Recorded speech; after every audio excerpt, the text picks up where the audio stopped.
My name is Carlos, and if you'll allow me, I'd like to tell you my story. Not to gain sympathy, but to show that it's always possible to start over. I met Helena when I was 24.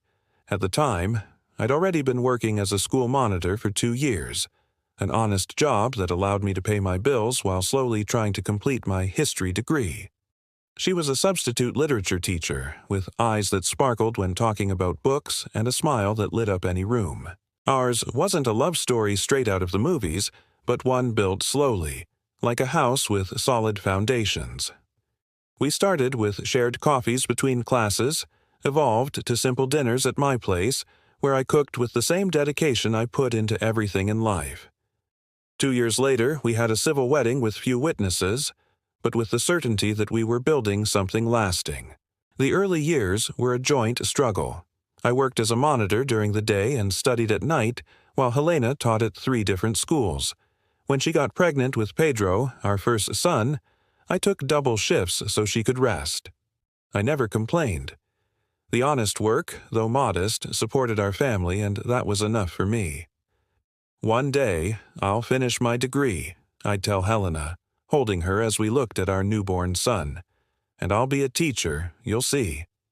I know, she'd reply, kissing my cheek. You're the most determined man I know.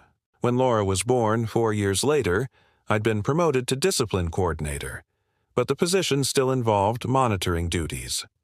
I accompanied students in the hallways, resolved conflicts between teenagers, ensured safety on school transportation.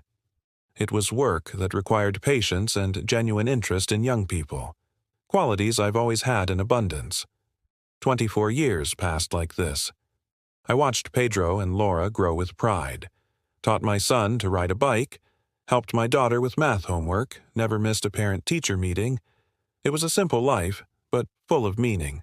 The diagnosis came when Helena turned 45. Breast cancer. I remember the doctor's expression, serious but not hopeless. I remember even more her hand trembling in mine when we received the news.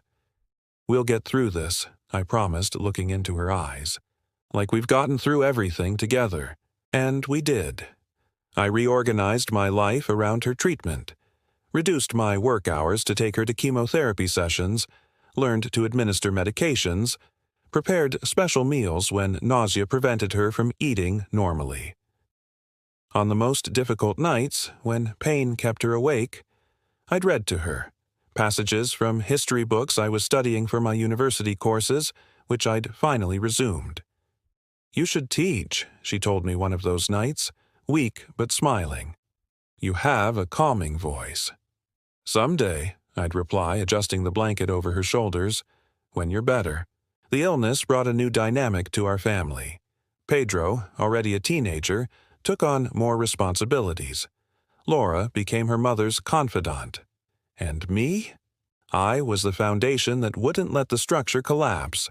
Worked, cared for the house, supported the kids, managed the bills, and still found time to study. Slept a few hours, but never let the tiredness show. Beating cancer was our greatest victory.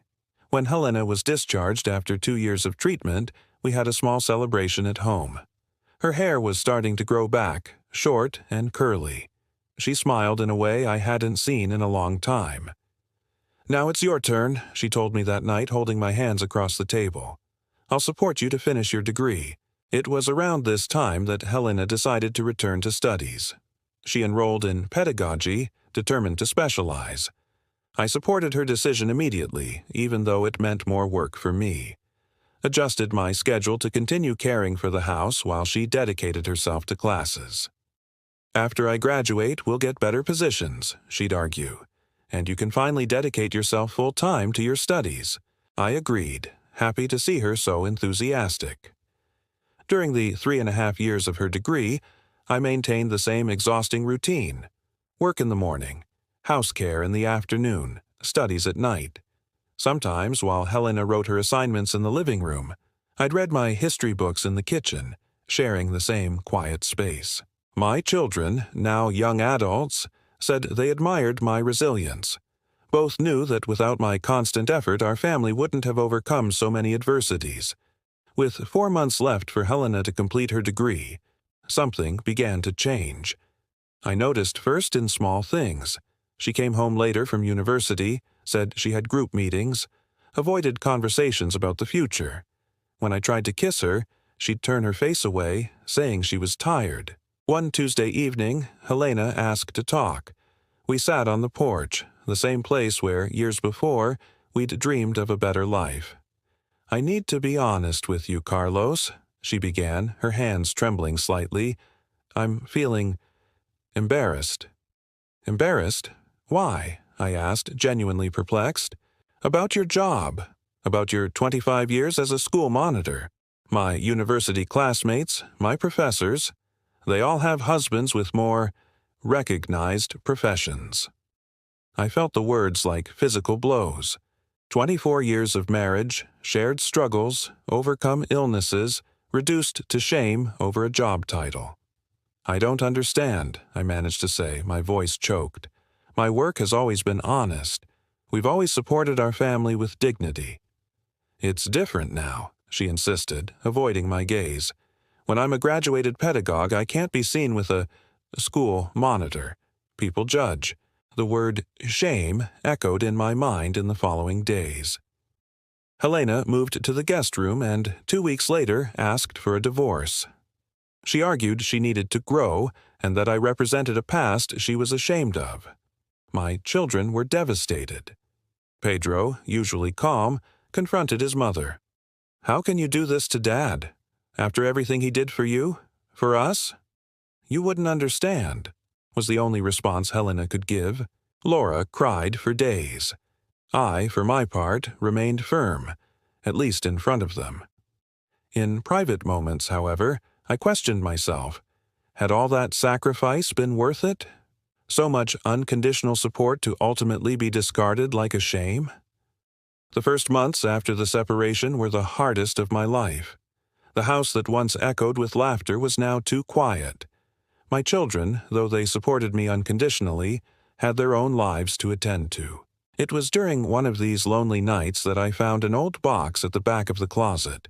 Inside were my old university notebooks, the same ones I'd read to Helena during her treatment. Flipping through the yellowed pages, I found a note I'd written years earlier.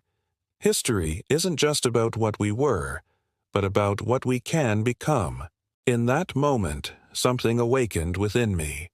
Resignation gave way to a determination I hadn't felt in a long time.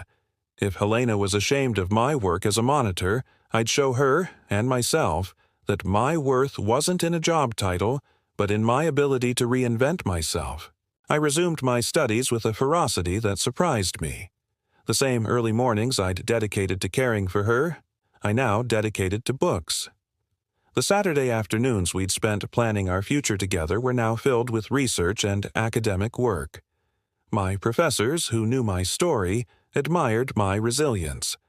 One of them, Professor Marzio, became my mentor. "Carlos, you have experience with young people that few teachers possess. 25 years in school hallways have given you an understanding of adolescence that can't be learned from books."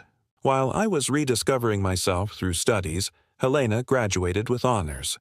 In the graduation photos my children showed me, she was smiling, but her eyes didn't match the joy on her face. She started working at a renowned private school, achieving the dream we'd fought for together. Pedro told me she asked about me, that she seemed regretful. I listened, but didn't comment. There was a wound that needed healing, and I knew that would take time. My graduation day was different from anything I could have imagined. Pedro and Laura were in the front row, proud. Professor Marzio sat beside them, smiling. When they called my name, Carlos Alberto Silva, Bachelor of History. Applause echoed through the auditorium. But the biggest surprise came after the ceremony. Helena was there, standing apart slightly, holding a bouquet of flowers. She approached hesitantly. "Congratulations," she said, offering the flowers. "I always knew you could do it." I accepted the bouquet with a nod. There was a serenity in me that she didn't recognize. "Thank you," I replied simply. "Carlos, she began, but I gently interrupted. You don't need to say anything. The past is important, but it can't dictate our future. The following week, I began my teaching practice at a public school in the outskirts. In my first class, facing 30 teenagers looking at me with curiosity and skepticism, I took a deep breath and began. Today, we'll talk about new beginnings, about how history is full of people who transformed their pain into strength. As I spoke, I realized every experience in my life had prepared me for that moment. The years as a monitor gave me patience to understand students. The experience with Helena's illness gave me empathy to welcome others' difficulties. The pain of rejection taught me to value every opportunity. At the end of class, a boy from the back of the room approached. "Teacher, you teach differently. It's like, you get us." I smiled. That was exactly what I'd always wanted to hear. 6 months after starting to teach, I got a permanent position. The news came on a rainy Tuesday. I celebrated with my children at the same simple restaurant we used to go to when they were kids. "I'm proud of you, Dad," said Pedro, toasting with his soda glass. "You showed us it's possible to start over no matter your age," added Laura, hugging me. As we talked, I saw Helena enter the restaurant. She was alone. Our eyes met for a moment, and she smiled timidly before sitting at a distant table. "She always asks about you," Laura commented quietly. "Says she regrets what she did." "I know," I replied calmly. "But some things, when broken, can't be glued back together the same way." There was no bitterness in my voice, only acceptance. The pain of rejection had transformed into understanding. I realized the breakup wasn't about my worth as a person or professional, but about her insecurities and ambitions. The next month, I was invited to coordinate a recovery project for struggling students. I used my experience to create a method combining curriculum content with life guidance. The project became a success, and other schools began adopting it. One sunny Saturday, while preparing my lessons for the following week, I received an unexpected visit. Helena was at my door, holding a folder. "I need to give you this," she said, handing me the folder. Inside was an apology letter, and with it, a proposal for an educational project to be developed in partnership between her private school and the public school where I worked. "I thought we could," she started, but I completed, "make a difference together, in a different way." She nodded, eyes teary. "You became everything you always said you would, Carlos. And I was so blinded by my own ambition that I almost missed the chance to see it." I looked at her, then at the project, and finally at the horizon. "The past shapes us, Helena, but it doesn't define us. We can build something new." I paused, smiling, but this time as colleagues, not as husband and wife. As she walked away, I turned to my work desk. There were lessons to prepare, young people to inspire, a life to keep living. And I would move forward, not out of anger or desire to prove something to someone, but because I discovered that the greatest victory wasn't over others, but over one's own limitations. My 24-year marriage had ended, but my story, that was just beginning. And what a story it will be.